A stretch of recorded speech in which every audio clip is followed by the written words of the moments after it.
back with another installment of our author series, and this is a book and an author I'm really excited about. So, funny story is a children's book, but I bought it myself, and my friend told me, wow, finally buy a book on your level. But I think it's a book that everyone should get. It's a really beautiful book. It's called The Most Magnificent. I'm really happy to have the author here. So just allow her to introduce herself really quickly, and then we'll get into the interview. So hi, I am Jeunanne. I actually co-authored The Most Magnificent with Niala Bhagwan Singh. Back, we started the project back in 2015 and finally Wow. launched it this year.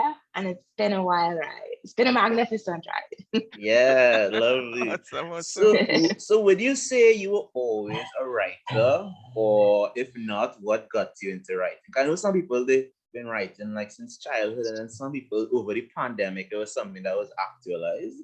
So where would you fall on that spectrum? I think I've always been a writer, but I've only acknowledged that I'm a writer in the last 2 or 3 years, really accepted it. Um, Right. my background is I studied media and communications. Nice. So, but I was always arts inclined. I really wanted to go to art school, but I chickened out. Um, so graphic design was kind of like my way to channel the arts energy I didn't get to use. So I've been a graphic designer from um, a teenager, self-taught, I learned all the Adobe programs on my own, doing projects for people along the way. I mean, I did stuff for Marcia Miranda and Denise Balfour before she was a soca artist, Oh, you nice. I know. love Marcia. Yeah, Christmas cabaret album for a combo between the two of them. Denise hadn't gone down the soca route just yet. Nice. Yeah, like my mom's friends and stuff. So I was doing graphic design from a teenager, um, and honing that skill. Then went on to study media and communications, which was a multimedia specialization. So I did a little bit of radio, a little bit of print, a little bit of um, graphics at that point, and can't remember the other thing was PR. Um, Okay. but Nice. um, but coming out of that, I went into publishing. So Right. really and truly, I never consider myself an author because I do picture books, right? So for me, Right. it's not really only writing; you're writing via pictures as Yeah, well, like storytelling. Yeah. So yeah, I consider myself a storyteller. The words for Nice. me are just as important as the pictures. Nice. And you mentioned about graphics. So that's a cool segue. I see you're listed on the book as you did the graphic layout for your own book as well, right? You Yeah, correct me if I'm wrong. yeah. Okay, nice. So this is actually my third book, right? And Nice. in the each of the books, I have been learning also to build out a team and trying to figure out how do I create the best work for the project. Um, Mhm. in my first book, I did everything. I wrote the story, I illustrated it, and I did the graphic design. Now, it wasn't necessarily by intent.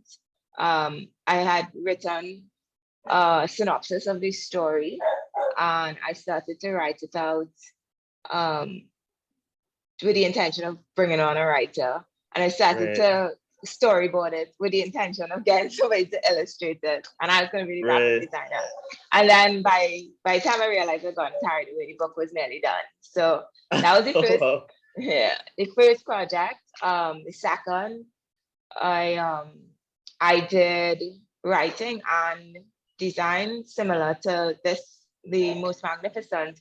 I did all the layouts, the typography, the graphics that are not the illustrations. So like creating the maps, um, Uh, any graphic elements you see in it, I would have created. Yeah. I love that. I think that that's really cool in this new era of publishing. I think it's cool to be all encompassing in like his skill set. Because I have some other author friends like they do like they did like they even did their own cover work, they painted it and they wrote it. So I think it's really cool to have all this. I'm not fully there as yet. The most I could do is like these little Canva ads. Which But Yeah. or I could like draw what I want the cover to look like and I send it to my Mhm. graphics person and I'm like, you can look at magic. But you know? Kieran, I was actually thinking about that in a slightly different way because I'm listening to the different elements that work together to create the book. And I like the fact that you mentioned each of them separately because they're separate things. Because, some people, when they approach working on a book, they see it as a whole, as opposed to the separate elements that come together to refine each section of it. For And I sure. found that was interesting. And I suspect it's because of your communication background that you see the value in each of these rather than, even though you said that you did a lot of it yourself, the original intention was, packaging it to send to someone else. So you still saw it separately as different activities. I think I the dog think agrees. security. Um, I think so for me, because and this goes back to the question about being an author, right? Because I never really thought of myself as wanting to write books or create books. It was not my objective. My objective was really to put an art product, a storytelling product out there. And I like a lot of details and I believe in certain elements to create this package that I'm creating. Each of the books are very different in terms of the art direction, deliberately so. And the one that I'm trying to do for in early 2023 is very different to everything I've done so far. And for me, I'm just moving from a creative place in terms of the storytelling package. Um, I do think people always ask me, I have advantages of having different skill sets in house inside of me, right? That I know that puts me at on a different in a different category in some cases in terms of Yeah. what people would have to budget for, right? I could Yeah. do, right? So True. I know I have a little bit of an unfair advantage there. So I'm always so reluctant with advising people because I'm always like, okay, you need to do da, da, da. I pay attention to all these different elements, but I can't because I have those skill sets, right? I know if I had to Right. pay somebody, or even if I had to bill for my labor on a It's a project, little different. Yeah, but it would look hard, very right? different. Correct. But for me, I think it's more so than a communications background. It's my work in so I set up my own company in 2010, and for the first, let's say, 8 years of business, I mostly did branding, packaging, developing identities, working with companies to find their voice and how to use that voice and across their written and visual touch points. So I'm very detail oriented in that sense. And I think I applied that approach to the books. So I treat it like a branding project from focusing the typography as well has to fall in line with the voice of the story. I pay a lot to how attention to how I want the story read and how I Yeah. lay out the typography. I don't just plop, text and Yeah. an image like that. I really work the images and the words together in that kind of sense. So I think in that sense, the brand and background, it has really informed my process a lot.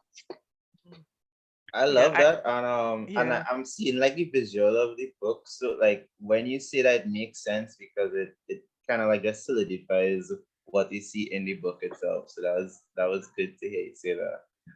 Shelly, and you were Speaking of saying which, something? do you have your copy of the book? We could show the audience the cover because I think when saying that and seeing it's two different things, and I feel like I connect deeply with what you're saying because I'm an editor, writer, I do graphic art, I do a range of things, and I taught communication skills and so on. So that's not necessarily my business, but as a university lecturer, when back in the day, I taught communication skills and a range of communication courses. And I love the way you look at the end product as a story being told. And to me, that is like a step back and a look at the big picture. So I have a question regarding that.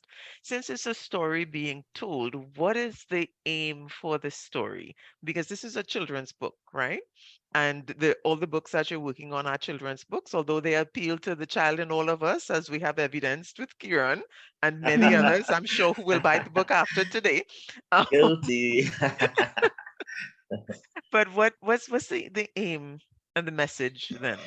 So the brand is actually called Bright Eye, right? So it's about building a sense of wonder and curiosity about the world around us. Nice. I focus on children because they're the next generation. They have to carry it on. And there's a lot in our culture that's being commercialized and replaced by all the media that they're consuming otherwise, right? I focus not necessarily, there's a lot of Caribbean content out there for kids now that's good. Representation wise, I feel we're getting better, with the ABCs and the 1, 2, 3s, the A being for avocado and whatever, right? Yeah. I'm not really doing that. I'm focused on these stories of things that are around us, but we take for granted a little bit. So while it is a children's book, because yes, I am trying to get the younger generation excited about these things, it's not necessarily a children's book because it's made for this children, right? Yeah. Yeah. So Yeah. it's a delicate balance of the educational and the entertainment because it has to be fun and it has to be engaging. It's honestly what I wish existed when I was in school.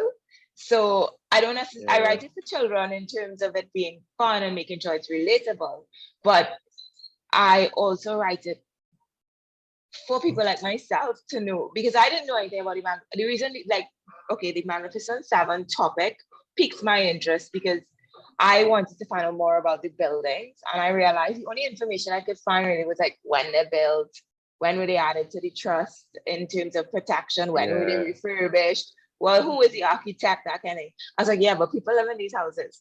Who dusts those?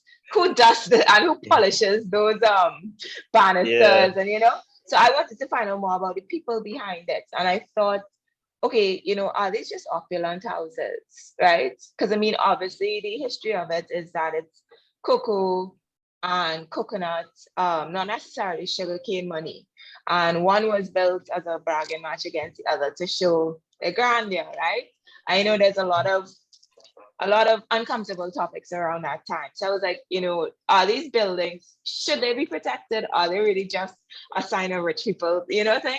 So I went more into the, but in doing so, to try and discover more about the families behind it, I learned that these are people who have impacted Trinidad and Tobago. They've had significant investments into the landscape of Trinidad beyond just the houses. How do they get their money, right? What are the companies how do they make their money? And what else did they do? So you have, for example, Rumor, which is the Casa and Mansion, the one that's dead in, well, it's 7, so there's no dead middle, but the one that on the street is most middle. The family that lives in there till this day, that's the only one that's a family home still. They built the first movie theaters in the country. So Strand, Roxy, Deluxe, Globe, Palladium, Vista Vella, they were all responsible for all that. I mean, so that's a huge part of our history that no longer exists, these cinemas, right? Because we don't have those kind of traditional cinemas anymore. So it was really interesting but that's my thing. My thing is really trying to, from my own curiosity, trying to find out the stories behind these things, and then breaking it down into a way that children would stay engaged in it. The argument between the houses and the way the whole illustrative style is done, because I was like, what little kid's gonna care about these old buildings, right? Let's be honest. So we need to bring them and give them personalities, and that's how we got Sister Maya, Professor QRC, and also using the personification as a method of teaching what they did inside of them, you know. So a lot of the Yeah. reason for the character-driven approach of Magnificent Seven is because I wanted to personify these houses as modern mansions, as lives lived for 120 years, you know. I really So love that. I love that. Yeah. so the approach is really true, really and truly about engaging both the parents and the kids, because the parents inevitably will have to either buy it or read it a That's hundred true. times if it's a little child. That's So they true. have to Oh, be yes. engaged as well, right? So That's so very yeah, true. Yeah. And I think that kind of approach is what makes um certain works timeless, because not only is there a rich history behind it, it connects with the human side of us. So once you can connect with humanity, it doesn't matter what age the person reading it is, because you're connecting with their humanity, there is going to be a connection happening.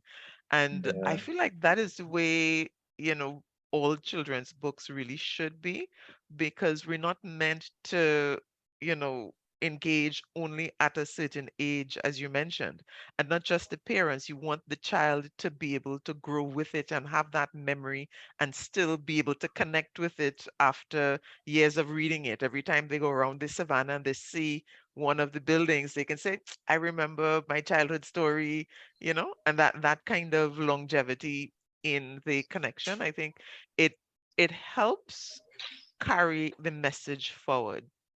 And I love Yeah. that you're consciously thinking about that, as opposed to, I have a message and this is my message. It's really about yeah, connecting with the audience and who's reading. yeah. Yeah. I mean, I think like I I feel like the textbook approach is that second that you mentioned, and the first is the let's say even the consumerist approach, right? You know, you really look at the games and stuff that kids are hooked on. They build them into it. And I mean that's what I'm trying to do. I'm like, why can't we take the same approach of what engages them in the entertainment sense and apply it to the educational and just make it more fun, right? Yeah. And just blur the lines.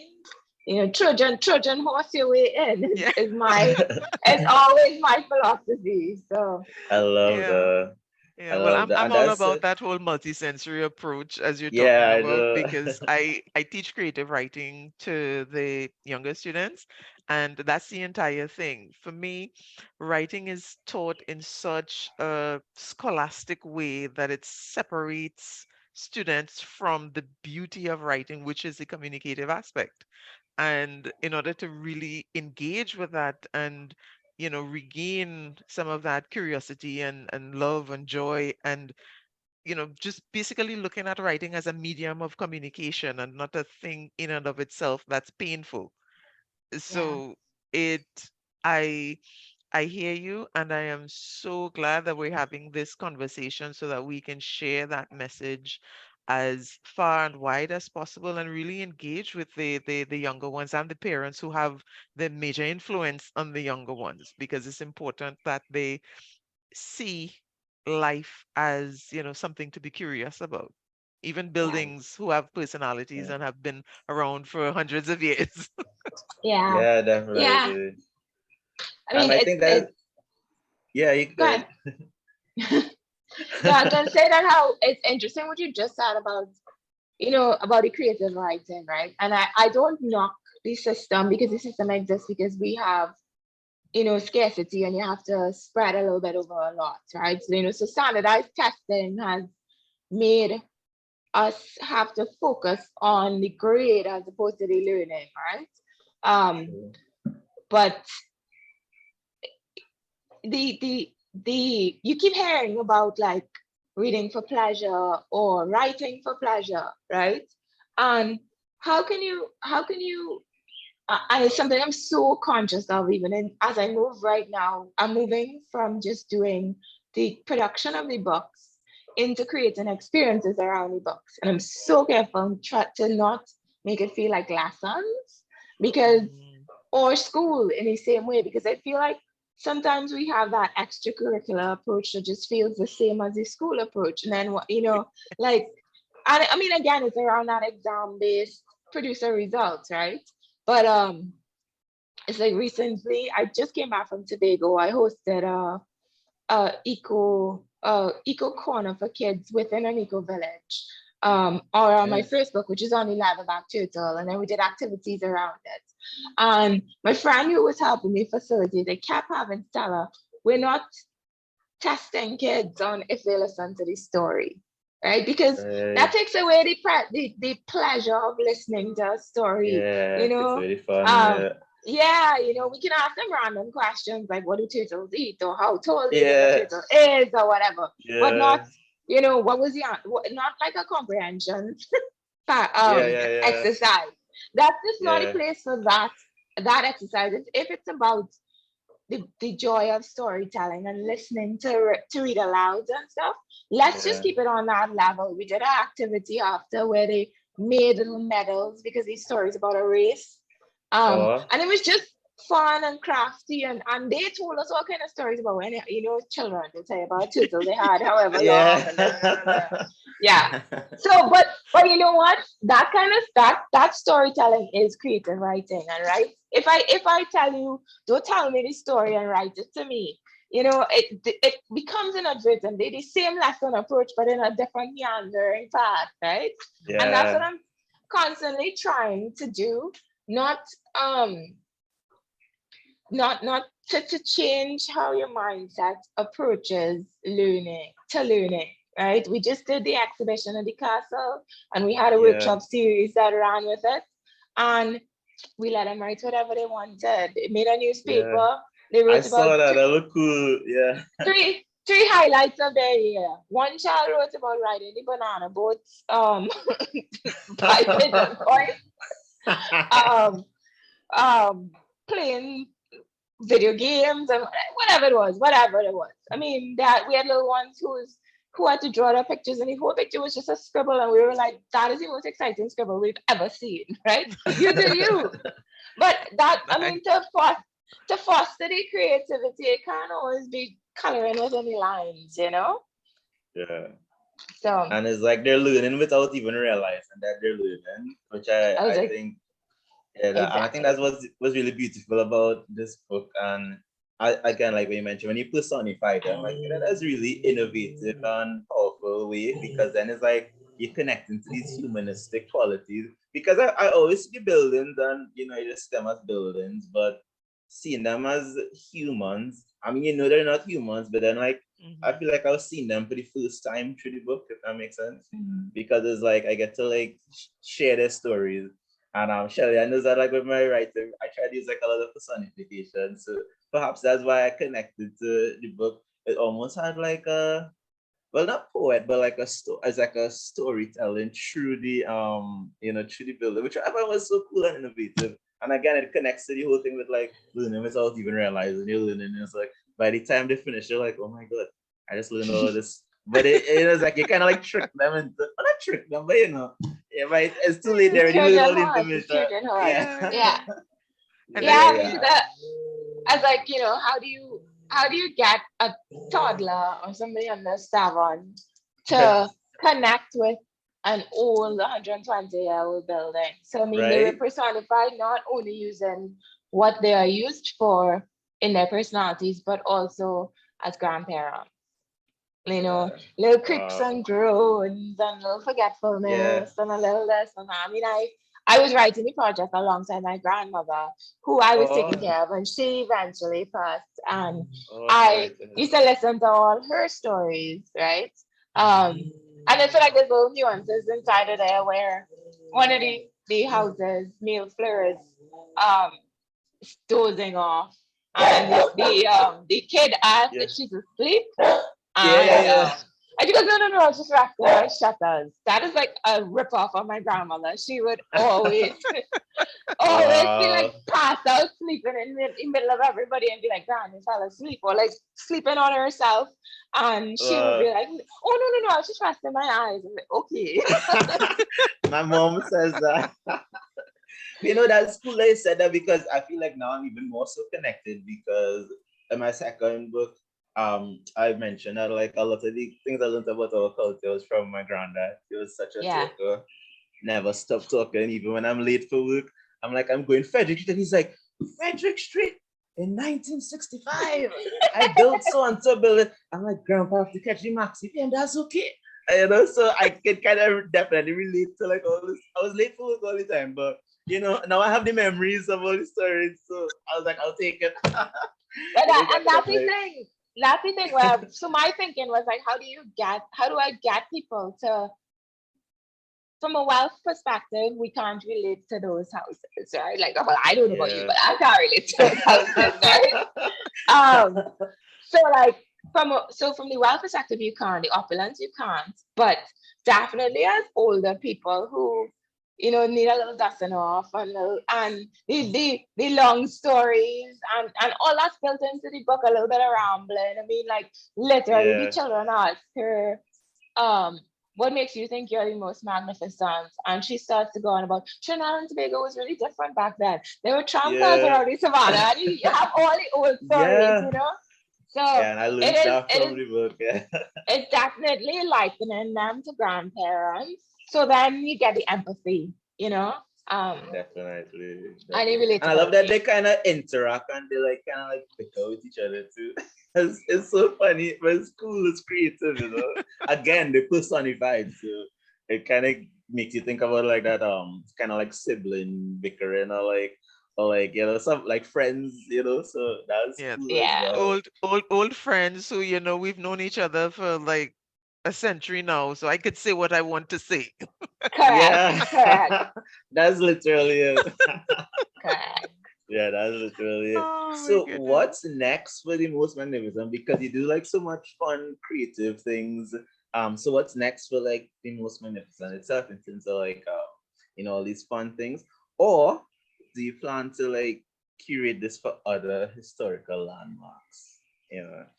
So I don't know, the what's next keeps changing, right? Because when I've been rolling with the punches and the opportunities that come my way, because nothing has gone as planned. I could relate to that. When I started the project, so the origin of this Built Heritage project was a 3-part series on historical buildings, right? And urban architecture, I should say, not just historical buildings. So that's when I had first entered the project into a competition and gotten some seed capital, right? I put out 2 of the stories so far. The first being the Coco story, which is Alexi Awesome and the Crazy Crest of the Golden Pod. So that's Alexi, spy agent of Gucci, who basically teaches kids about how chocolate is made. But the story also teaches about the Cocoa House. So the Cocoa House was the inspiration for that whole story. I was researching the Cocoa House and I was like, people don't realize that all the cocoa in the world comes from tropical regions, but all these European countries are like, we have the finest chocolate. Well, no, we need to change that, right? Yeah. Yes. So that's where that was the first Built Heritage, the Cocoa House, and then the second was the Magnificent Seven, and then the third, which I haven't really gotten back to as yet. I still have to work on properly. But my plan was to put out this book at the beginning of this year, and then maybe move on to something else. So I don't know, but then the Stallmeyer's Castle opportunity, they approached me, said, Nice. and offered me Dominique, who is the asset manager there, the site manager there. She was like, I'm going to do an exhibition on the art of the book. And I was like, say less. Yes, I love it. So I was like, I am going to blow up this book. I'm not just going to just do an art exhibition. I want people to walk through the book. So that happened, and that was not on my course at all. Like I hadn't charted that. So what I did with the exhibition was designed it as pack and go. I really don't want it to be limited to the Magnificent Seven per se. It's a book that spurs you to think about what are these old buildings, what are the stories of these buildings. So it can pop up anywhere in the country. Um, Even if you can't make it to town to see the Magnificent Seven yourself, I would like to find like just a historic building. It could be a city corporation building. It could be anything, right? And Right. have it exhibited in other parts of the country, so it's not limited by geography, by your location, right? That's cool. And Yeah. then I would like the exhibition to travel Yeah. to children's museums anywhere up the region and internationally. I mean, when I travel, I like to go to museums and learn about new places, learn about some Yeah. seven cool buildings in Jeunanne. There you go. Yeah. Um, so that's Definitely. the idea for that. But as a creative, I I so long past Magnificent Seven. I designed that on a gone. Let it do its thing. I need to work on something new. So my new project that Yeah. I'm working on is hopefully for Carnival and hopefully gonna launch in Nice. February. Nice. That's amazing. So we spoke so much about this magnificent book. Where can people purchase it, and where can people find your social media handles to follow the journey and all the creatives for what's next? So the brand is called Bright Eyed. The social media everywhere is at We Are Bright Eyed. So we're on Facebook, we're on Instagram, we're on YouTube. We're going to be Nice. doing more video content in 2023. I have a cartoon series we've been working on in the background forever. Nice. Um, Nice. so there's a lot of stuff as I start to really figure out the brand of our content and putting that out into the world. The books are available at Caboodle Gifts on Long Circular Road, Paper Basin in Normandy, Scribbles and Quills in Chagona, a number of stores. It's actually pinned post on Instagram, or you would see it Nice. on our About Info or in the link in bio, has our store listing, which is constantly changing.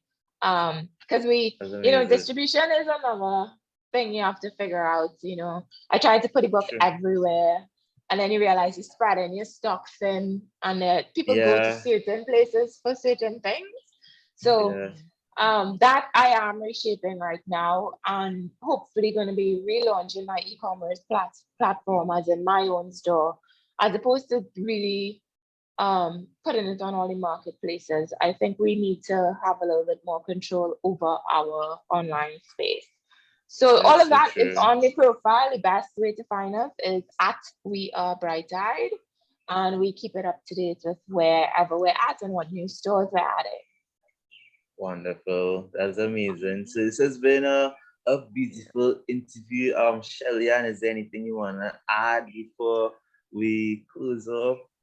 Well, what I was thinking about is, every time we do one of these interviews, my thought is, the author who is just getting started, they have the idea, maybe they haven't gone toward the completion of their work yet, and they're thinking ahead, what do they need to know? And I'm very happy that you sort of summarized the concept that, Kieran and I have been drilling and really trying to get to authors. Completing your book is just one part of it. There's a whole range of other things that needs to happen that, from the distribution and as you were saying, having your own presence, not necessarily relying and trying to on other locations and having um when you said not spreading yourself thin, I thought, yes, I'm going to write that down. That's going to go on a graphic or something because I feel like that's extremely important. Authors talk about all the time, they want to get their works in bookstores, they want it here, there, and everywhere. But then who's your audience? Where do they go? Do you think about that? Focus I on where they go. if anybody comes to me with advice, as I say, I'm reluctant with advising first time authors or people want to go the self-published route because I know I work in this field, so I have a competitive advantage, right? This is what I do, right? Yeah. Um, so I can't advise you to skip a bunch of costs because I know I can do that, right? I still have an editor. I still test. I don't come in a silo and create these things and say, oh my God, it's gonna be engaging for sure. I test it. right? I do Yeah. research, right? I mean, I'm a avid researcher, and where I don't have a skill set, I hire. I know where my skills are, and I know where the gaps are, and I hire accordingly, right? Yeah, So true. I think that's one of the things with self-publishing. I try to always say to people, just because you're doing a self-published project doesn't mean you skip all the components of a published project, right? You're not gonna have the marketing, you're not gonna have the logistics support and all of this, but in terms of building your product, a solid product gets a lot further than marketing copy products, you know? Um, True. so knowing, be honest about your strengths, and that way you can figure out the real gaps where you need to spend your money, right? And to what you just said about the distribution end of it, it's years of trial and error and getting burnt and plenty mistakes, and but learning from the mistakes. Mistakes are good once you learn from them, right? I had these missions of like, I need to be in the major bookstores, I need to this, and I need to whatever. Truth is, I'm not gonna call any names in the industry, but bookstores are a business, right? And I respect their business, right? If your business is international bestsellers, they are not going to give you very good placements as in the West. There's no West Indian section. There's no West Indian children's section anyways yet. So if you're gonna put my children's book next to Derek Walcott and Earl Lovelace and that type of book, or cookbooks, or Nap's cookbook, or whatever it is, right?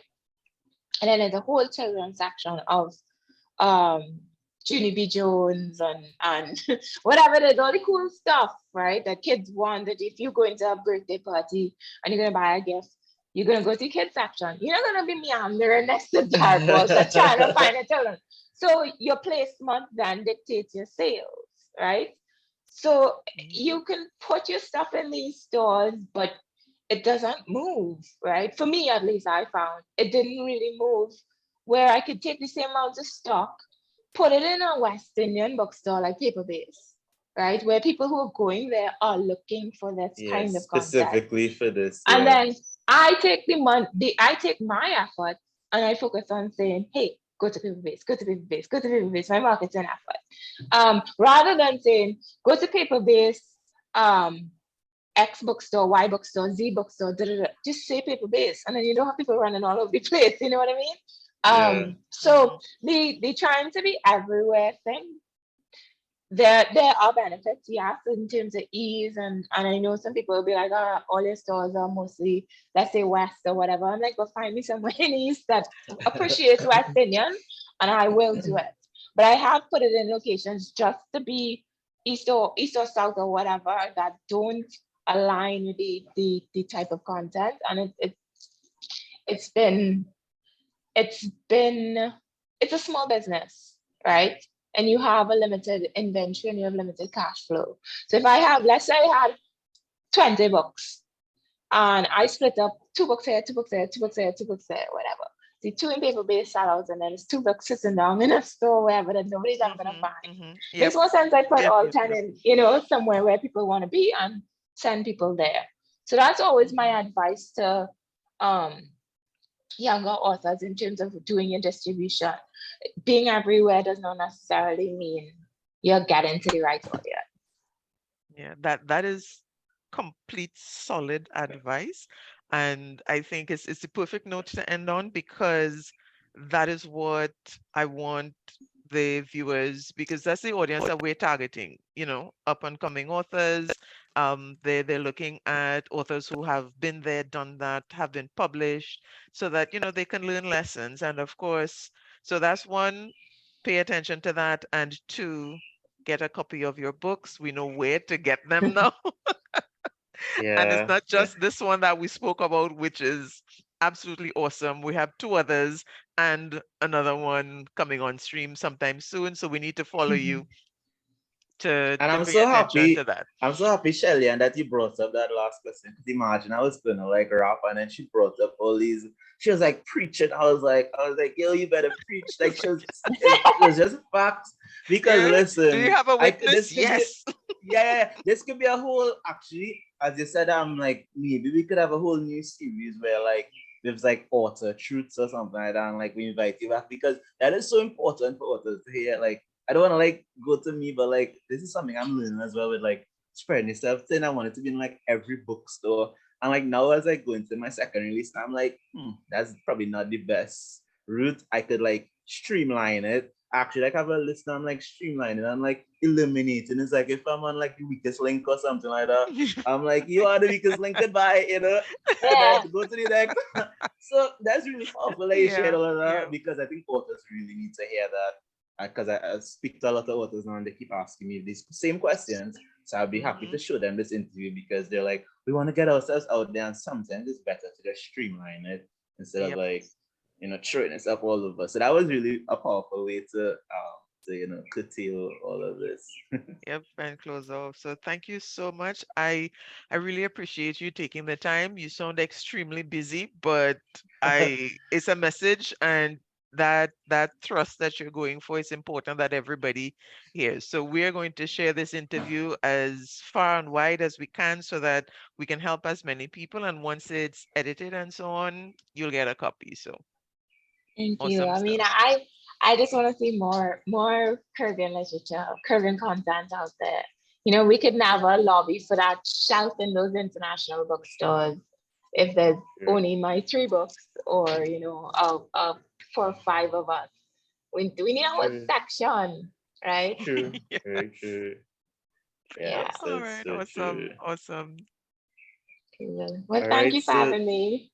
of course, no problem. And thanks for taking the time to be Yeah. with us. And we're really excited. And we hope that everybody goes to pick up this magnificent book. The title already is saying magnificent. So that tells you a lot.